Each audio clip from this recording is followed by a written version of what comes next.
All right, I may not have vaccines for you, but we do have Mind War inoculation free, and it's communicated verbally. This is Mind Influenza. Phones are open 505-349-0420. Joined here by Jungle Jim, Ollie Goering, Phase Polarizer, Zin Valis. Thank you for joining. That was COVID Cooties, one of the classics from 2020. Now, the first thing I want to talk about tonight, the most important thing, and this is a big deal. I believe we've been vindicated here. I often speak about the numbers and how I've concluded that 33, in the context of the ritual magic we see on TV, has to do with ascension. That Christ dying at 33 is about transcending the material realm, about the 33 vertebrae, which go from the chakras, from the ground to the crown, the earth to the crown. And the idea of the ascension of consciousness seems to be encoded into many of their rituals based around this dying, resurrecting sun god. Anyway, we talk about this all the time and how it contrasts with the number 42, which always seems to refer to the cube or to the material realm, time, space, prison for souls. So 33 ascension, 42 imprisonment, or perhaps even just incarnation. Anyway, we talk about this a lot and how the rocket, and this is what clued me into this whole thing.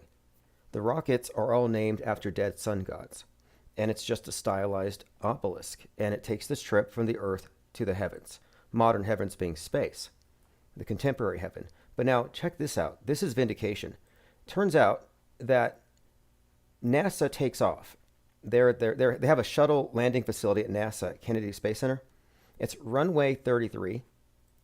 And to escape the Earth, one must travel Mach 33. Yeah, so to go from Earth to the heavens, one must go 33 times the speed of sound, which again ties into 33 as the number of transcendence of the material plane to enter the celestial. And this number is pretty much encoded into so much. We talk about how it could even reference, for example, the temperature at which ice becomes liquid, and the idea of the frozen ice cube, and then, of course, breaking that form or transcending. And this is all correlated with this space travel thing. So let me play this link here. This gentleman explains something here, and this is intriguing. I'm going to play it first, and then we'll discuss. 33rd degree Masons. The main reason is not to, everybody thinks it's some kind of crazy thing. It's actually space travel. 33rd degree Masons is about space travel. That's the ultimate goal, because Masonry goes all the way back to the Chateau coming out of the land of Chem, the brick Masons that had the secret knowledge that was then lost in the mystery schools. It's all about reobtaining the capability of traveling in space. Why do I say that? Because you have to travel 33 times the speed of sound to escape Earth's gravity to get into space. If you travel 32, 31, 30, you're not going to escape. There's no escape velocity. You have to travel 33 times the speed of sound to escape into space. That's why the runway in Florida at the Space Coast is runway number 33. What is the main... Okay, so what are we to make of this? What do we make of this? The idea that the Masons are taught that space travel is the final secret. Well, I think this might actually be what they're told. It wouldn't surprise me at all if they're told this kind of misinformation line, and they probably still believe that space travel is possible. Deception, all the way up. But doesn't it tell you something about what we've been saying this entire time? That they simply re-encoded the old mystery schools into science fiction, into this space travel narrative. And they have correlated, like I've said before, I was looking at the Kabbalistic tree of life, which has this other cosmography, this model of the universe, and it has us at the bottom. The realm is black. The crown is the light, the white. And so you go from the bottom to the top, climbing this tree of life. And this tree of life is represented by like a light at the top, and then these spheres, a total of 10, representing the different levels of emanations from deity until you reach the plane where we're at. And to ascend, to climb the tree, is to achieve this oneness with God or to reach the crown. And I've been saying for some time that NASA's space travel is just allegory for higher states of consciousness and ascending to heaven. ascending to higher states. And well, the fact is, Mach 33 is how fast you have to go to reach escape velocity from this realm. That tells you this whole thing is just a, I would say it's just a reiteration of the old mystery schools retold through science fiction, scientism, and mathemagic. Wee says that's interesting, comes close to what we talk about. Yeah, I would say it's exactly what we've been talking about. Specifically, in fact. I was even saying that the NASA logo with the little forked tongue looking thing, that represents the snake that climbs the tree. And that climbing the tree is all symbolic of space travel. And space travel is inner space, not outer space. It's the mental. It's the, whatever you want to call it, your consciousness, your interior experience.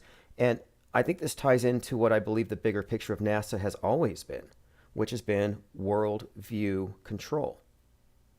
They showed you the world. They went out to space. They showed you the world that you were to see as the entirety of it all, the face of God. Diana South says NASA is a money laundering system. Yeah, just like every other religion. And I'm just suggesting here that the mainstream media is the de facto world state church. But the religious paradigms always have various aspects. They deal with sin, salvation, judging the non-believers, and taking your money. And, of course, sending you up to heaven. And this modern religion does all of the above. Only instead of promising spiritual transcendence by praying to the obelisk, they put you in an obelisk and they light it up on bottom and they send you to heaven physically. Tim and Vic 131 says, what up, thought criminals? So if you just got here, just a couple of points.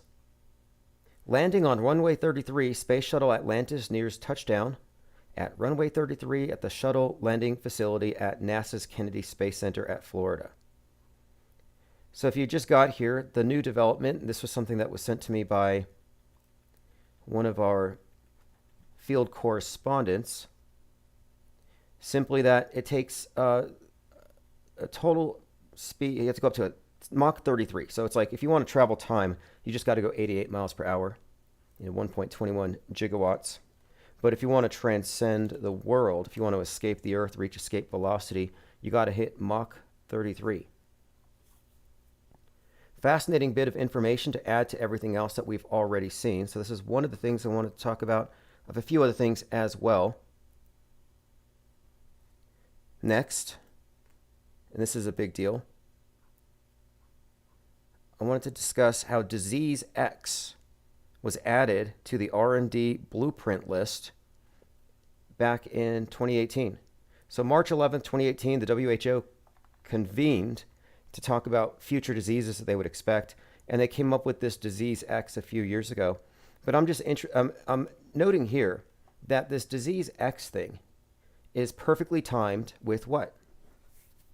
It's perfectly timed with Twitter becoming X. And I've been saying that the X is actually just a way of Musk representing this role that he's playing on the world stage as Constantine, which is what I believe he represents at this time. That he represents the emperor uniting the entire place under the sign of the cross. And Constantine had a vision of a glowing cross, and so too has Musk now. So this glowing cross thing signifies his role as the uniter of an empire under this sign. Under this sign, I shall conquer. While the X represents the consolidation of media. Musk is one of those who is leading the way into what? Space, becoming a multiplanetary civilization. Well, as I said before, it's not about outer space, it's about controlling your inner space. And inner space is right now being regulated by what? Social media. Your minds are being mediated. So it makes sense that the head of one of these media platforms, Musk, the head of one of the space programs, he's the lead purveyor of mind junk and space junk. It makes perfect sense that he would have that as the name, and then they have this disease X coming out because disease X is representing some kind of virus. And as I've been saying before, virus is just an updated version of sin. In this new iteration of this old world paradigm, They knew that you could control the populations with sin and a priesthood that could alleviate that, segregate it, purify it. The world is covered in sin, but we can, quarantine you against it, save everybody and go to heaven, etc. Well, they've replaced that with the virus. And it's not a coincidence here that we have now the introduction of mind viruses and thought crimes. So Musk is setting an example to the world for why we need to regulate thought crimes. He's setting a bad example on purpose. Mind sin. So what I'm suggesting here is that disease X and the virus and Twitter becoming X are very much correlated. That it's part of the same operation of mind control through thought control, and setting the precedent here of with as they did with 2020, but setting the precedent here again, that in order for us to exist in the same space, we all have to play by the same rules, which means we all have to acquiesce to some sort of censorship. That's why they've already put barriers around Twitter. No more scraping, no more accessing it unless you're a member. 6,000 rate limit, they say, although I get rate limited way before 6,000. By the way, I want to point out, just a quick shout out here. It was Mr. Trustworthy, the all-knowing guru, who clued me in about Mach 33. Yep, Mach 33. Okay, let's see here. Going through some more comments. We'll get back to this. We're kind of covering a few different things, but disease X, if anything, you might even say that X, the website, is disease X. I said that on Twitter earlier, that Twitter X is disease X. Because what are they actually doing? What are they spreading? What are they promulgating? A world view. Here's another interesting coincidence. Ivanka Trump tweeted this today. The Moderna vaccine is the one President Trump partnered with Moderna to create on January 13th, 2020. I repeat, January 13th, 2020. Just be happy. This is great news for America and the world. 113-311, just pointing out the consistency in the patterning.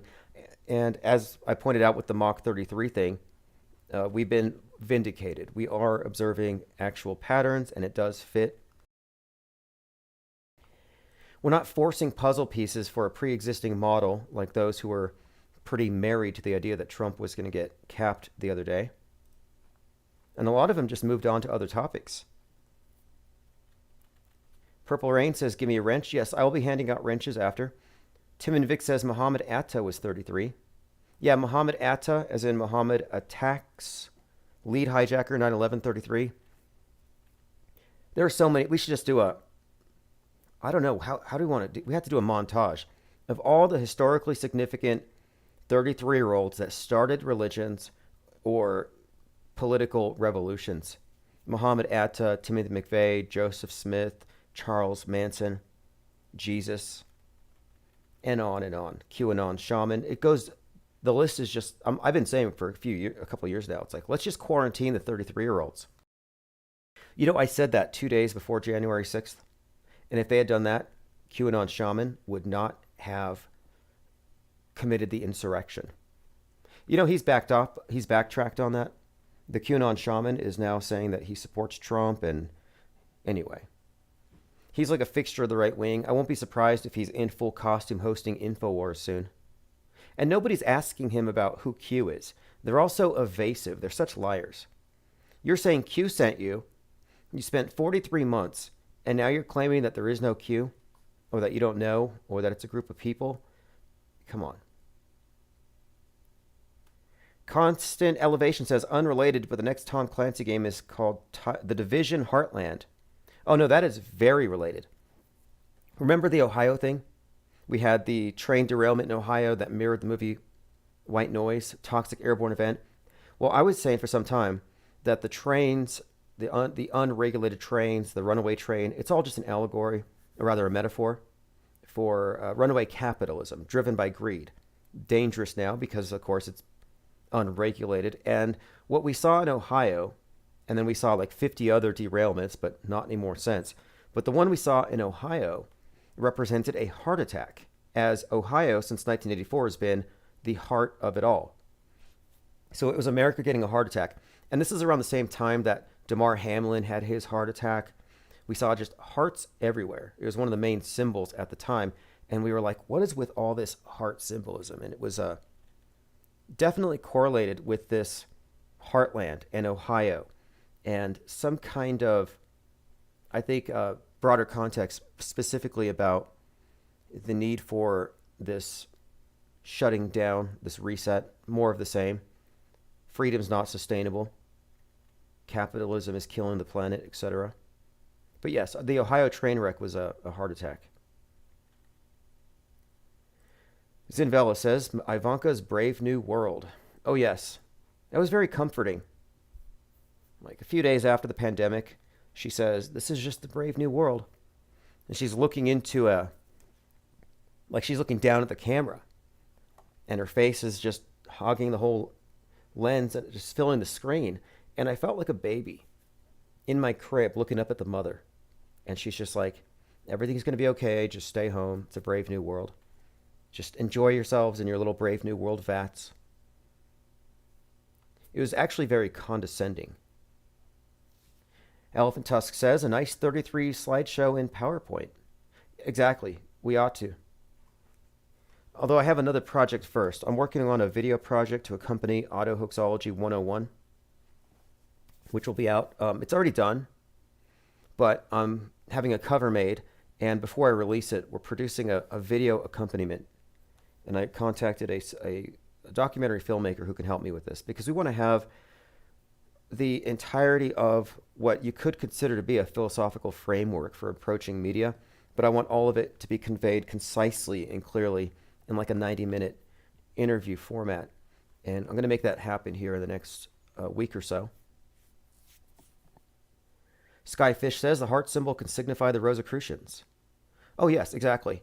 And this is what was really the subject of, and we could go back through my blog here if you're a subscriber, and the Super Bowl made a lot of use of this. See, if you look at the symbolism, the heart is the chalice. It's a symbol of the goddess. Here we go. This is from February 13th, Super Bowl Babylon fertility rite and moon goddess worship Rihanna. I'll have to sign in. But this is basically the symbol. The cup is the symbol of the goddess. And this is why she came out in red and she was pregnant. It's all emblematic of the goddess. And of course, we're looking at the four basic symbols, what they would consider to be the four seasons, the four elements, but it's encoded into everything. But the symbol of the cup, symbol of the hearts were very prevalent. And again, Damar Hamlin with his heart symbol he was making. And then this was around the time that all kinds of people were just dropping dead, died suddenly, which of course, that also kind of stopped as well. Died suddenly. Where if anybody on the world stage, any athlete fell down, everybody assumed they were killed by the thing. And then Damar Hamlin, of course, he didn't actually die, if you remember. And people were obsessed with saying, oh, it's a clone. You had Stu Peters, and he was like, oh, no, that can't be him. He had to have died because he died after the vax, therefore. Because if X happens before Y, it caused Y. Well, Damar Hamlin didn't die, but Stu insisted it was a clone. And they would upload still shots from videos proving it was a clone because he didn't have the same tattoos, but it was just a matter of bad lighting. And that's when I realized that there was a lot of intentionally bad, there's just like really bad information being put out there to catch anybody questioning the news. Most red pills are tainted. Most red pills are laced with menthol, which is basically the mental equivalent of fentanyl. And it kills your critical thinking instantly. All kinds of this stuff. It's spread everywhere. And one of the things that I am putting out Auto Hoaxology 101 for is I think it's needed. I think we need a structured framework for categorizing the information we find that goes out of bounds, the stuff that they would have us ignore. Like it matters. And you do have to include these things in your overall worldview. Lean Dion says, everyone kneeling around Hamlin, except for the guy wearing 33 on the jersey, and his name was Neil. Yeah, everybody kneeling. That was a big clue. All right, let's continue here. Let me read a couple of notes from this blog here because we're talking about the Super Bowl ritual and the Thelemic rite and the great rite of witchcraft. They use a chalice and a sword to symbolize God and goddess. Cup corresponds to the hearts. Note all the hearts we've seen in the mass media, like Damar Hamlin's collapse. Kendrick Lamar's The Heart Part 5 took home a Grammy, and his performance had him as Christ surrounded by women in red. Again, your Christ Magdalene stuff. Kind of an inversion of what Rihanna did. She was in red. All the dancers were in white. And then we had all these conspicuous red dresses. From you had the performance by Sam Smith in red. That satanic performance. You had Doja Cat covered in red. The one who sang the so-called Black National Anthem, head to toe in red. Musk came out in his red suit of armor. It was a very big theme. And I think this all corresponds to the rose. It corresponds also specifically to the goddess Babylon, who is the goddess that they all worship. The goddess Isis has been renamed. Osiris and Isis are now Babylon and the beast. These are the updated terms. And you'll find representatives of the goddess always wearing red. The Scarlet Woman, Marjorie Cameron, the Red Witch from the Game of Thrones. You have Doctor Strange, and you have the Red Witch, the Scarlet Witch. Ellie from the 100, this is the AI goddess in red who blows up humanity with nuclear bombs. And I have a long list, but what we're pointing out here is that basically the symbol of the cups, the symbol of the hearts, had some significant tie-in to the veneration of the Scarlet Woman, or Isis, this goddess. Lean Dion says that's dope. Mentonol. Oh yeah, right. That we're gonna put that in the lexicon. Mentonol, or yeah, because it's a thing. Ears Up says all the world's a stage. Yeah, that's a very important point here because there's been this debate over the shape of the world, and they say, "Where's your model?" And I don't consider the one that we're given from NASA to be considered to be valid. So I'm like, "Where's yours?" You don't have one that's valid, but I do have a model now. And it's not about the shape of the world. I think ultimately it's about the system you're in and is it open or closed? Because if you're in a closed system, you will be divorced from reality to the extent that you exclude new information that contradicts the one that you accepted as the full world. As an example, in the movie The Village, you had this quarantined group, a commune, living like it was in the 18th century. And they could have maintained that indefinitely, but if anybody left and came back, it would break the whole paradigm. So the ones that saw there was more to the world had to be exiled. My point being, you cannot let more information into a closed system without disrupting it. This is why they don't allow climate change denial to be included. Well, not what they call it denial. They don't allow facts that contradict the consensus, which they say scientific consensus, which is an oxymoron, but they don't allow contrary facts because it would blow it up. And what I'm saying here is that the world stage is a model. It's a closed system. They censor anything that doesn't fit. They censor any explanation that contradicts their explanations that might undermine their model. So the world stage, if you can understand it as a closed system and a worldview, that is the model people live in. Doesn't matter if it's flat or round. And the irony of it is the world stage is flat and finite and full of people who are terrified of the edge. The true flat earthers are the conformists to everything they see on the screen, to use their term, their straw man misrepresentation of that term. Their world is limited and its perimeter is just fear. And what I'm suggesting is that by recognizing the world stage as such, you can quite literally transcend it. Like they say, the astronauts say, they go so high, they have a overview effect. The overview effect is like the perspective from seeing the world in its entirety. Now you're transcendent and you see everything as one and you know how things work, and now your priorities shift because you got to save the world now from man. And I don't believe there is such a thing as an overview effect that you get from going really high, because they've never been that high, in my opinion.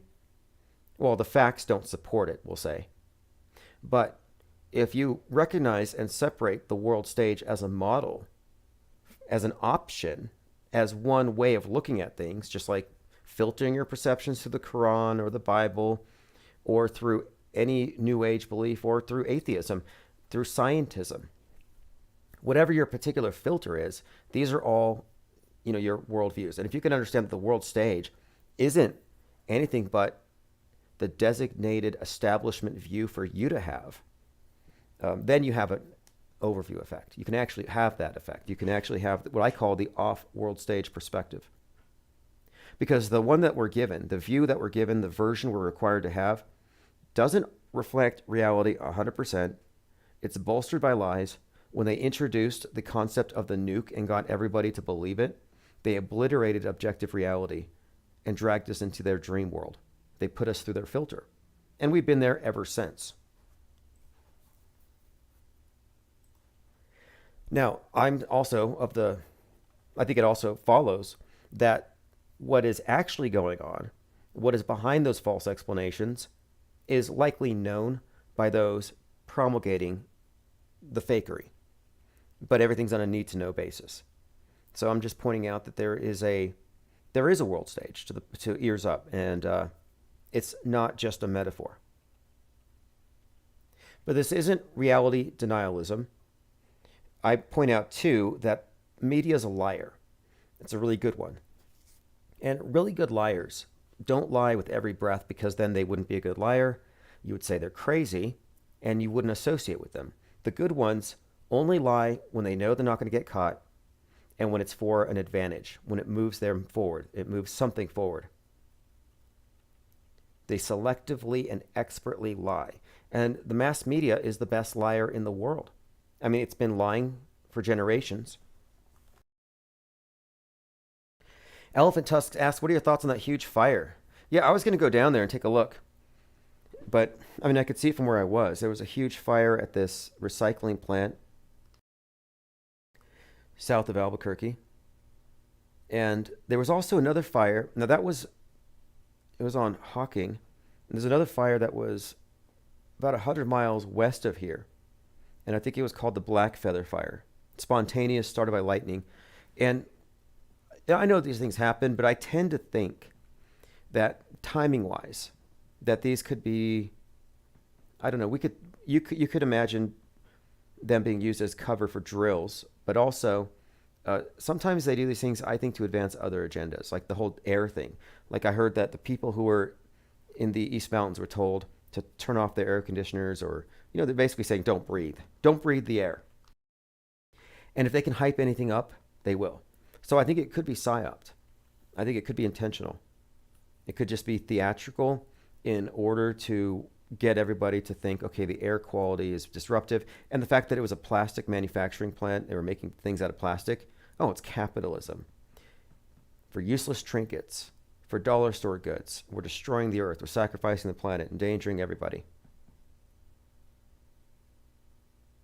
And I do think you're right. It goes along with train derailments and everything else, because that whole thing was the toxic airborne event.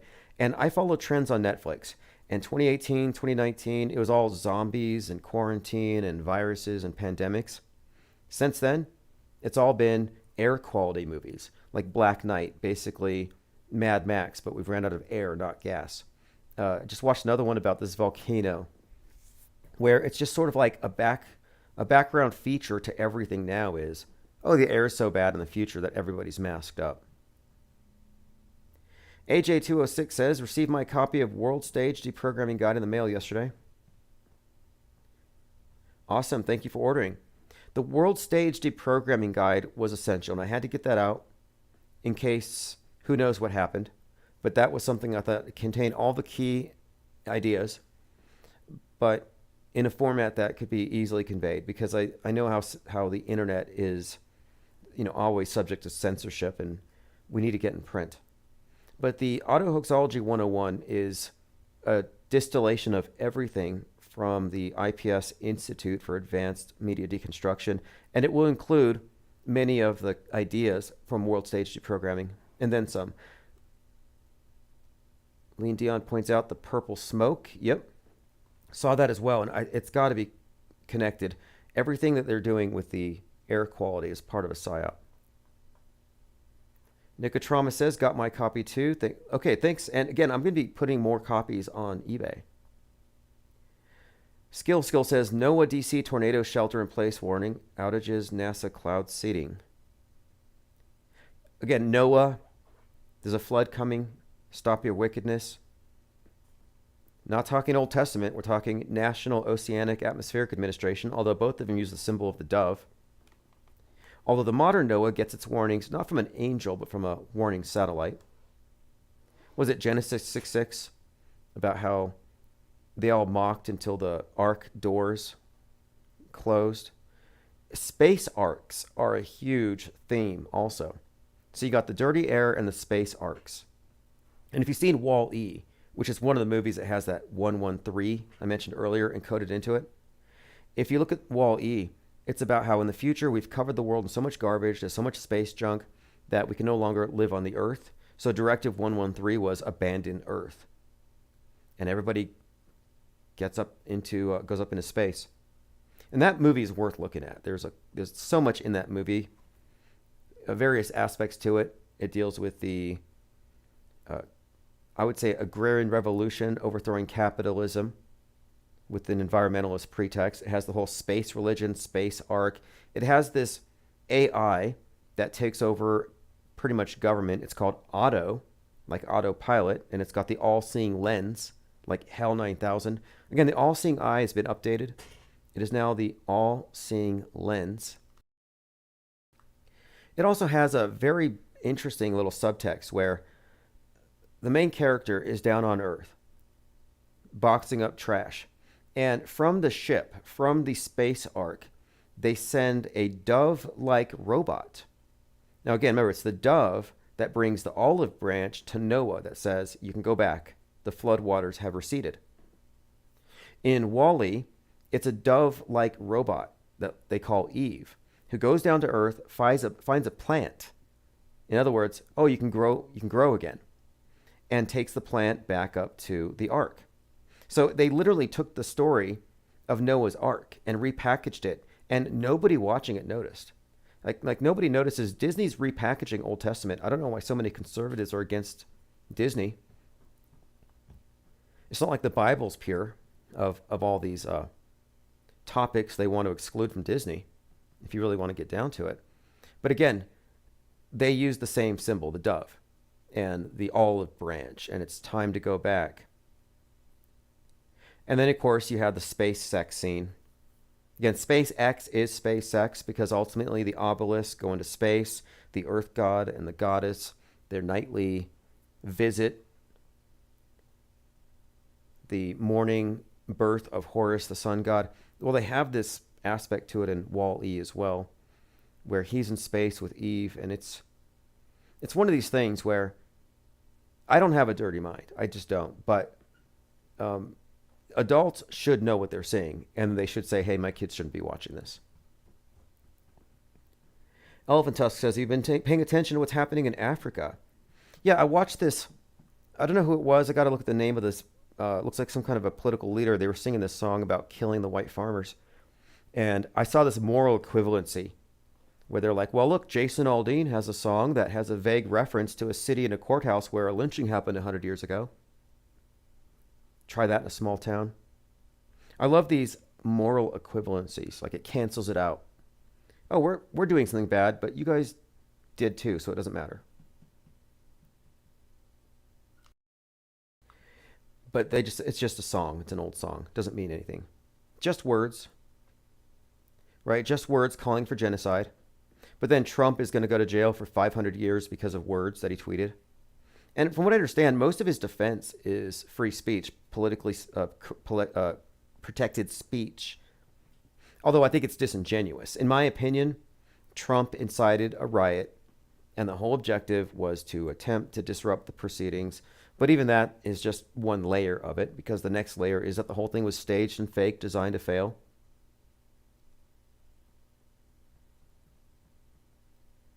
Yeah, Lean Dion says, New York Times covered the murder song like a peaceful protest thing. Yeah, The double standards are unbelievable. I'm not shocked by it anymore. The gaslighting media, and they can do that. It actually, this is why I say it's mind war. It may not feel like force. It may not feel like they're actually hitting you in the face. But if you look at the effects, the psychological effects of emotional abuse, it actually hits you in the same way, the same pain receptors as an actual physical blow. And gaslighting, believe it or not, is a form of psychological and emotional abuse. When they tell you what you know is not so, despite it contradicting what you can both see. But since they have a power imbalance and they have a louder voice, what you say doesn't matter. And that invalidation, that cancellation, that imposition of their will is a subtle form or not so subtle form of abuse. And it does lead to long-term complex traumatic stress disorder, which probably explains the mental states of a lot of people today. I mean, you can't blame the mind control victims for being so malleable, moldable. Although it's their responsibility to get out of it, but how do they? We're floating on a sea of irrelevance. Try to put together a cohesive picture. The best you can do is follow leaders, thought leaders, influencers, blue checks, and they all lead you in circles. That's why we exist. This is a raft. And my objective with Auto Hoaxology 101 is it's a flotation device on the sea of irrelevance. You just throw them out there and people will gather around them and they will put together a cohesive view of the world stage as separate from the real thing. And it leads to something. And this is the main thing. The earliest skeptics learned that if you adopt skepticism when it comes to claims that you cannot prove that are designed to influence you through emotional appeals or get you involved through some kind of sense of obligation, if you suspend judgment, you can actually achieve peace of mind. And peace of mind is the opposite of the perpetual state of terrorism. I mean, that's what we're in. It's a terrorist state. You may not feel like it's, I mean, it may not look like it again, but, a lot of this type of control is somewhat invisible. A little bit of good news for Gaia today. Extinction Rebellion climate activist stabbed boyfriend to death while under the influence of heroin, cocaine, and cannabis, and environmentalism. You have to add that in. I would just say this: environmentalist stabs and kills her boyfriend. And I'm saying this is good for Gaia because it lessens the carbon footprint both for him and for her because she'll be confined. Like I've been saying for more than a year that we need to just go ahead and start preemptively locking up climate change activists. It would have solved this problem. It would have prevented this problem. But the sooner we lock them up, the sooner they cease being carbon super spreading hypocrites. And why not? They want to lock you up. They want ubiquitous home incarceration by any means necessary. This environmentalist thing is just a front for, as you know, world communism. But if they want to lock you up, lock them up first. And is this any different from the founder of Earth Day? Einhorn, the unicorn killer, the guy who was so green, he composted his girlfriend after murdering her. This is a quote from Simon Villam. If terrorism is based on creating fear, then the greatest terrorism is media. I believe he's a filmmaker. If terrorism is based on creating fear, then the greatest terrorism is media. I've been saying that for a little while. I think it's a very important point. Listen to this about Mach 33. Lloyd Miller responded to Mach 33 to transcend the material realm. The only problem is that escape velocity only applies to unpropelled vehicles like a cannon that shoots a vehicle, not rockets.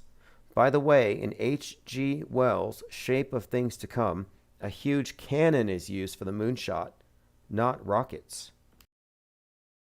Had not heard that. I'll have to look into it. H.G. Wells' Shape of Things to Come. I know before the moon landings, there was a lot of people laughing at it, didn't think it was a serious thing, but you don't hear about that anymore. I'm pretty sure look, this is the level of media control is at some point, they're just going to delete everything. They're going to burn everything that they don't carve into stone. So they're pretty comfortable lying.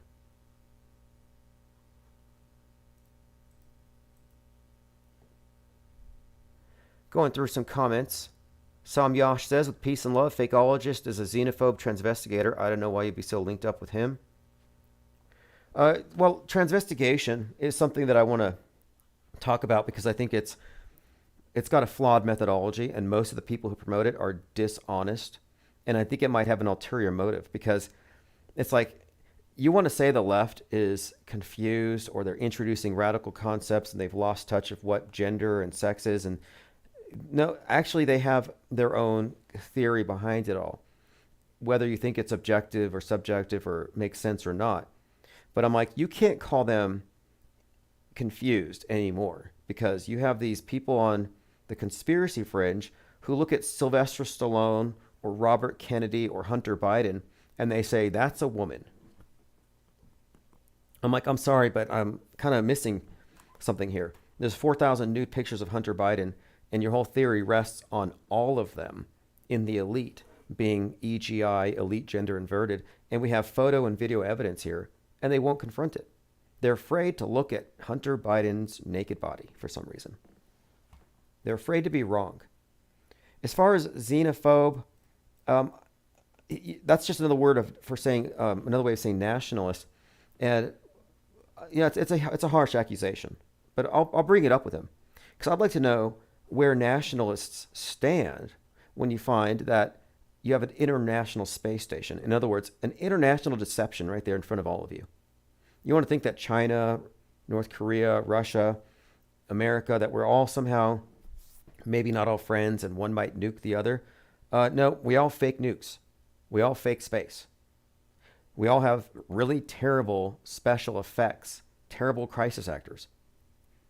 There's a monolithic media that creates a worldview for everybody, and we all fall under this universal religion. So nations are kind of a joke. Hate to say it. But I'm careful to attach labels like xenophobe or transphobe when someone's just asking questions. We can't attack the messenger. But if they are, they are. Like, for example, I don't like being called a conspiracist because I'm aware that they're combining in a portmanteau fashion conspiracy theorist and racist. So it's a dig.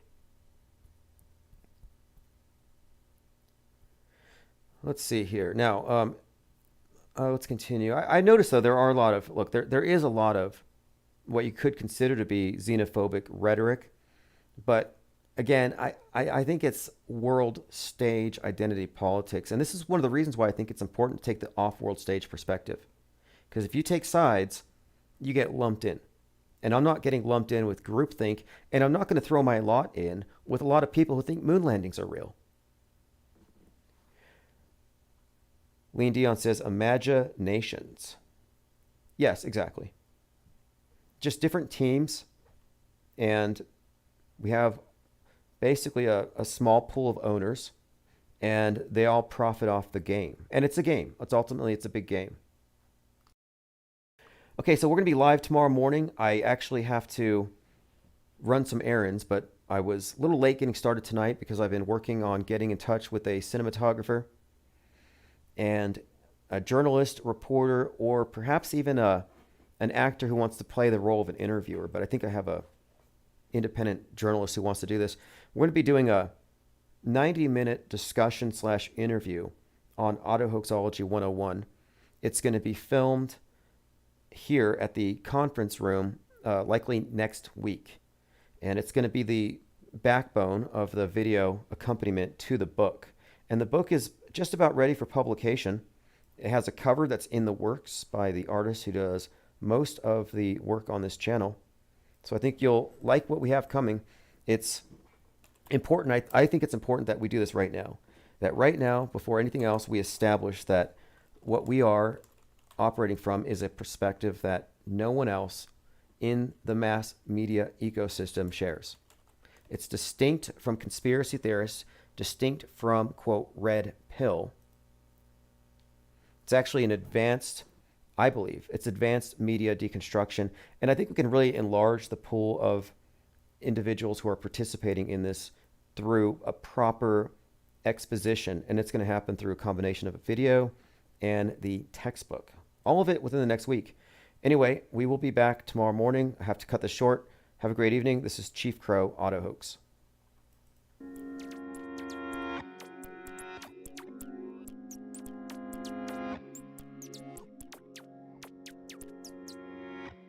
I'm on Auto Hoax, and it feels so good. You just auto believe everything like I knew that you would. In my dream, you know I ain't got time, baby, for another crisis actor with soulless eyes. My buddy and me. Telecommunications Act of 1996. 96, y'all. Gonna filter your eyes and scrub your mind. The weatherman, he's just another bad joke. You can be a doomed little donkey like Eeyore. I'ma be an auto hoax. Auto hoax, and it feels so good. Yeah. You just auto believe everything like I knew that you would. In my dream, you know I ain't got time.